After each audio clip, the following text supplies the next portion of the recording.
ஒரு ஆச்சரியங்கள் நடக்கும். அப்படி ஒரு ஆச்சரியம் தான் இந்த திருக்குறள் படம்.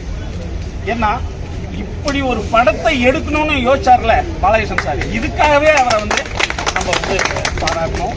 இதுல என்னன்னா, இதில் நடித்த ஒவ்வொருத்தவங்களும் அதற்கான மெனக்கெடை முழுமையா போடுறதா தான் அந்த படத்துல இருக்கு. இது உங்களுக்குலாம் தெரியும். ஏன்னா இப்படி இந்த மாதிரியான காலகட்டத்துக்கு போய் ஒரு படத்தை எடுக்கிறது எவ்வளோ மெனக்கெடல்ன்றது உங்க எல்லாருக்குமே தெரியும். அதுல ஆடை வடிவமைப்பிலிருந்து, அதாவது சுரேஷ் நம்ம கிட்ட இல்லை, நம்ம ஆர்ட் டைரக்டர், அவரும் மிகப்பிரமா இந்த பண்ணியிருக்காரு. அதாவது இந்த செலவில் இந்த படத்தை எடுக்கிறது இருக்குல்ல, அது ரொம்ப பெரிய சேலஞ்சான விஷயம்.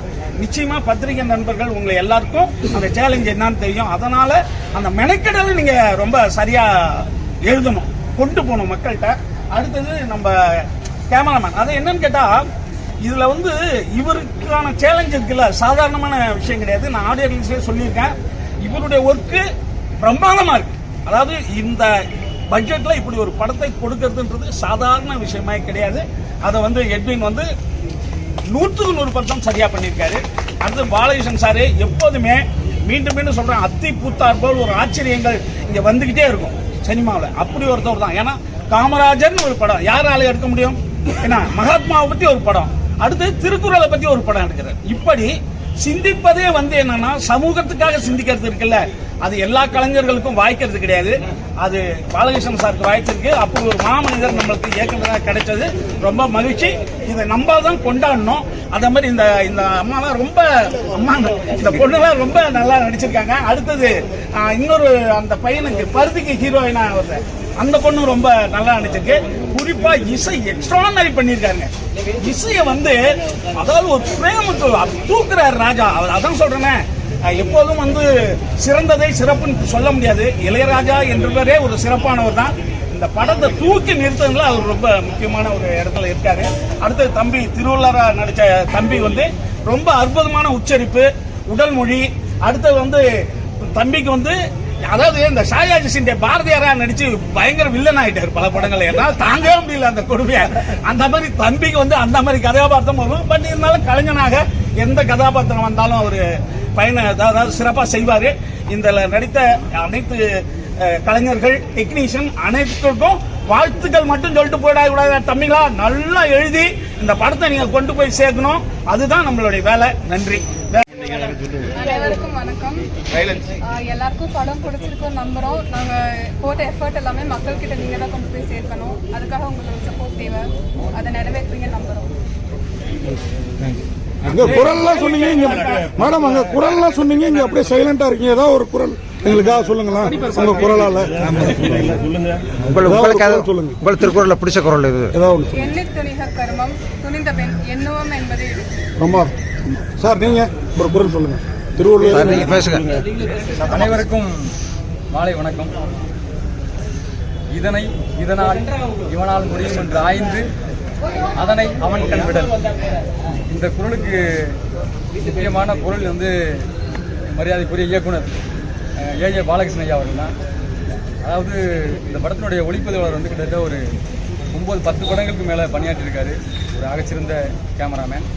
அதே போல் சிறப்பு வாய்ந்த காமராஜர் வாழ்க்கை வரலாறு கதையை எழுதின திரைக்கதை ஆசிரியர் தான் இந்த படத்துக்கும் திரைக்கதை எழுதியிருக்காங்க. அது ஒரு சிறப்பு.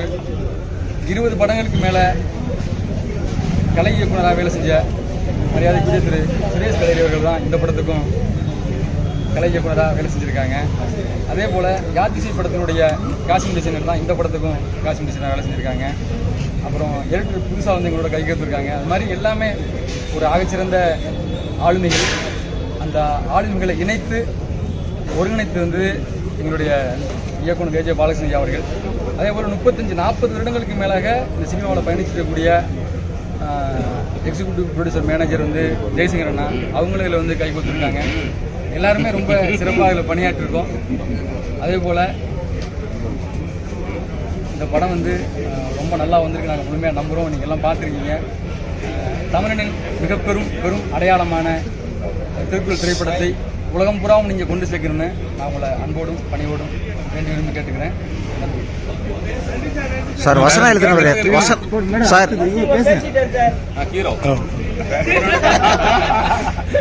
எல்லாம் அடிங்களா. அனைவருக்கும் வணக்கம். என்னோட பேர் குணா பாபு. படத்தில் செகண்ட் ஹீரோ பண்ணியிருக்கேன். உண்மை உண்மை. ஆக்சுவலாக வந்து முதல்ல இந்த படத்தை வந்து நான் வாய்ப்பு கேட்கும்போது ஷூட்டிங் ஸ்பாட் தான் கூப்பிட்டுருந்தாங்க. அசிஸ்டன்ட் டைரக்டர் மகேஷ் அண்ணா கூப்பிட்டுருந்தாங்க.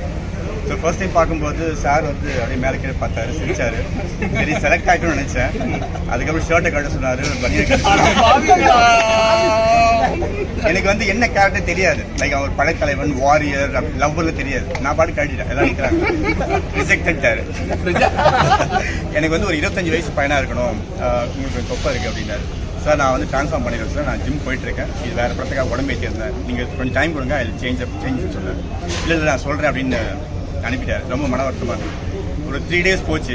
3 daysல வந்து 2 வாட்டி ஜாகிங் போகிறது, ஜிம் போகிறது, டயட் கண்ட்ரோலாக இருந்தது. ஒரு 4 ஃபோட்டோ எடுத்து அனுப்பினேன் அசிஸ்டன்ட் டைரக்டர்ஸ்க்கு, ஆர்ட் டைரக்டர் சார் நம்ம கூட இல்லை அனுப்பினேன். மேபி அது சார் நாலேஜ் போயிருக்குமோ தெரியல. ஒரு 4 days கழிச்சு கூப்பிட்டு ஆஃபீஸ் போனேன். அங்கேயும் 2 பேர் நிற்கிறாங்க, அவன் உட்காந்துருக்காங்க.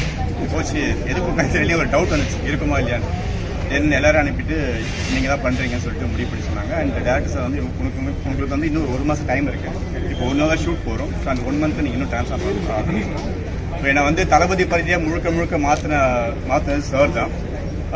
ஃபிசிக்கலாகவும் சரி, அந்த லவ் போர்ட்ஸ் தான் ரொம்ப சேலஞ்சிங்காக இருந்தது. ஆக்சுவலாக லவ் போர்ட்ஸ் சேலஞ்சிங்காக அது முடியல. லைக் அவங்க எதிர்பார்த்தது வேற, நம்ம பண்ணுறது வேறையா இருக்கு. நான் வந்து ஒரு வாரியர் மாதிரியே டைலாக் டெலிவரி பண்ணேன். அது கிடையாது, நீங்கள் கம்ப்ளீட்டாக ஜெமினி கணேசன் மாதிரி மாறுங்க அப்படின்னாங்க. அப்புறம் தான் எனக்கு புரிஞ்சது, ஓகே வேற மாதிரி.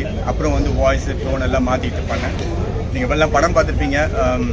கண்டிப்பாக இந்த படத்தை வந்து நான் ஒரு காவியமாக பார்க்குறேன், பொன்னியின் செல்வன் ஈக்குவலாக பார்க்குறேன், அந்த லேக்கிங் ஈக்குவலாக பார்க்குறேன். ஏன்னா திருக்குறளை வந்து ஒரு படமாக பார்க்குறது ரொம்ப அபூர்வமான விஷயம். எல்லாருக்கும் ஒரு டவுட் இருக்கு இல்லையா, அது ஒரு திரைக்கதையாக பண்ணி அமைச்சிருக்காங்க. செம்பூரானா country, director sir country, Edwin sir country. அவரோட விஷுவலைசேஷன் தான் படத்தை வந்து இன்னும் கொஞ்சம் மேலே தூக்கிட்டு போகுது, டேரக்டர் சொன்னார். ஸோ இளையராஜா சாருக்கு ரொம்ப நன்றி. சூப்பராக பண்ணியிருக்காங்க BGM and songs. I am so blessed. உலகத்தில் எத்தனை பேருக்கு இந்த மாதிரி வாய்ப்பு கிடைக்குமா தெரியல. நானும் வந்து ரொம்ப கஷ்டப்பட்டு ஒரு 8 வருஷம் போராடி தான் வந்திருக்கேன். இந்த படத்தை வந்து ஒரு மிகப்பெரிய வாய்ப்பாக பார்க்குறேன். இது எக்காலத்துக்கு மறக்க முடியாத படம் என் லைஃப்பில். என் தாய் தந்தைக்கு நன்றி, என் குடும்பத்துக்கு நன்றி, இயற்கைக்கு நன்றி, உங்கள் அனைவருக்கும் நன்றி. கொண்டு போய் மக்களுக்கு சேர்க்கணும்.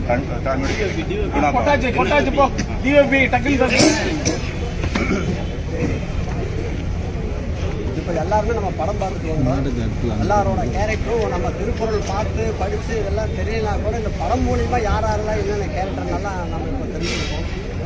நாம் படிக்கிற காலத்தில் வந்து நம்ம பிள்ளைகளை நம்மளுக்கு யாரும் சொல்லிக் கொடுக்கல, நாம் படிக்கவும் போகலை. நம்ம பிள்ளைகளுக்கு நாம் சொல்லிக் கொடுக்கணுங்கிறத விட இந்த படத்தை கூப்பிட்டு போனவே சில பேர் எல்லாமே திருக்குறளை பற்றி நிறைய தெரிஞ்சுக்குவாங்க. முதல்ல இந்த படம் எனக்கு வந்து வாய்ப்பு எனக்கு கிடைக்கிறப்போ இந்த மாதிரி ஒரு வரலாற்று படம், திருக்குறளை சார்ந்தது, திருவள்ளுவருடைய வரலாறு அப்படின்னு அப்படியே இந்த திருவள்ளுவரோட வரலாறா ஓகே அப்படின்னு சொல்லிட்டு போகிறேன். போன உடனே திருக்குறள் கேட்டாங்கன்னா என்ன பண்ணுறது, ஆடிஷன் நடத்துவாங்கல்ல, நடிச்சு காட்டுன்னு. அது மாதிரி திருக்குறள் போனோம். நம்ம கேட்ட போது திருக்குறள் எல்லாம் கேட்டாங்கன்னா என்ன பண்ணுறது பட்டு பயங்கர குழப்பத்திலேயே இருந்தேன். ஒரு குறளை கூட தெரியாது நமக்கு. சரி இருந்தாலும் போவோம். அவர் என்ன சொல்கிறாரோ அது எல்லாமே நம்ம வந்து அந்த பழைய நடிகர்கள் மாதிரியே நடிச்சு தலையை ஆட்டுவோம். சாருக்கு போய் ஏதாச்சும் டக்குனு இடையில கேட்டுருவாரா குரல் அப்படிங்கிற மாதிரியே மனசுக்கு ஓடிட்டு இருக்கு. நீங்கள் வந்து அந்த கேரக்டர் போட்டாங்க இந்த மாதிரி ஒன்று பண்ணிருக்கீங்க, இதெல்லாம் இருக்கும், இப்போ கேட்டுருவாரோ பயத்துலேயே உள்ள உட்காந்துருந்தேன். அதெல்லாம் எதுவுமே இல்லாமல் எங்களுடைய பெருநிலை சாப்பிட்னாருன்னு ஒரு கேரக்டர் அது நீங்கள் பண்ணி பண்ணியிருந்தாரு. எனக்கு என்ன அப்படின்னா, நான் மிகப்பெரிய ஒரு நாகேஸ்வரனுடைய பெரிய ஃபேன்ஸ். நான் அப்பேற்பட்ட ஒரு ரசிகன். அவரோட படங்கள் எல்லாமே பார்த்து தான் நான் சினிமாக்கே வந்தேன். அந்த காலகட்டங்களில் இது ஒரு 50-60 வருஷத்துக்கு முன்னாடி இந்த படம் எடுத்திருந்தாங்க. சத்தியமாக சொல்கிறேன், நாகேஸ்வரர் தான் இந்த கேரக்டர் நடிச்சிருப்பாரு. அப்பேற்பட்ட ஒரு கேரக்டரை என் மேலே வச்சு இந்த ஒரு வரலாற்று படத்தில் நான் இருக்கிறேன், இந்த சமுதாயத்தில் நான் இந்த மாதிரி ஒரு படங்கள் இருக்கிறது எனக்கு இதை படம் பெரிய பெருமை. எனக்கு அது எதுவுமே இருக்காது. இது ஒரு கேரக்டர் எனக்கு கொடுத்ததுக்கு போனால் நன்றி சார். அதே மாதிரி இதில் படத்தில் ஒவ்வொருத்தருமே ஒவ்வொரு கேரக்டர்.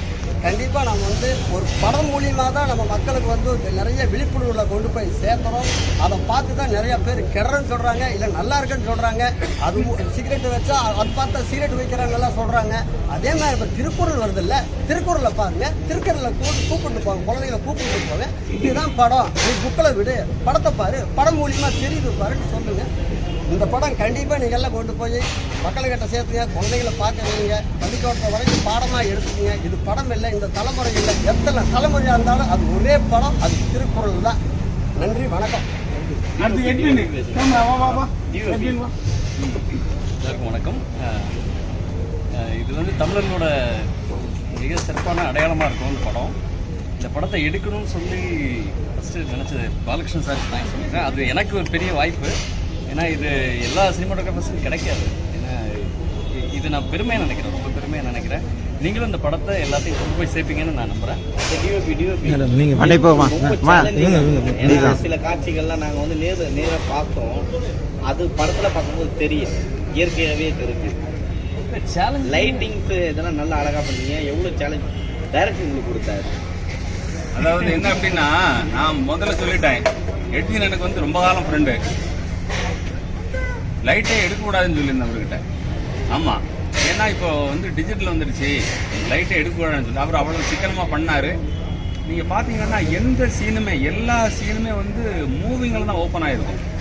இதர் ட்ராக் அண்ட் ட்ராலி இல்லை கிரேனு அவர் மெனக்கெடுவார். நமக்கு வந்து ஆயாசமா இருக்கும், என்ன எப்ப பார்த்தாலும் ட்ராக்கே போட்டுட்டு இருக்காரு, எப்ப பார்த்தாலும் கிரேன்ல ஏறி உட்கார்ந்து இருக்கிறாரு. ஆமா, எல்லாமே நீங்க பாத்தீங்கன்னா தெரியும், ரீகால் பண்ணி பாருங்க, எல்லா சீனுமே மூவ்மெண்ட்ல தான் ஓபன் பண்ணிருப்பாரு. அவ்வளவு மெனக்கெட்டு இருப்பாரு அவர். அந்த விதத்துல வந்து நான் எட்வினை ரொம்ப பாராட்டுறேன். உங்களுக்கு என்ன எதிர்பார்க்கற, என்ன கேள்வி ரொம்ப கம்மியா இருக்கு. ஒன்னு சொல்ல, ஒரு உண்மை சொல்லவா? இவங்க பேசணும், பேசிட்டு அப்புறம் கேட்குறோம். அதாவது நான் 2004 காமராஜ் படம் ரிலீஸ் பண்ணேன். ரிப்போர்ட்டரை பார்த்து நான் பயப்படுவேனா? இல்ல காமெடியா இல்ல, என்ன தெரியுமா, எல்லாம் ரொம்ப படிச்சிருப்பாங்க. எல்லா நாலேஜ் நான் திணறி போயிருவேன். நீங்க வந்து இப்ப நீங்க சொல்ல வந்து என்னன்னா 1330 குரலும் படிச்சுட்டு வந்துதான் கேள்வி. இல்லை இல்லை இல்லை இல்லை, அதை சொல்ல வரல. இன்னும் நீங்க எங்களை திணற அடிக்கணும்னு நான் சொல்ல வர்றேன். படம் நல்லா இருக்கு சார், நல்லா இருக்க படத்தை திணறடிக்கலாமா சொல்லுங்க. நல்லா இருக்க படத்தை வந்து பண்ணக்கூடாது.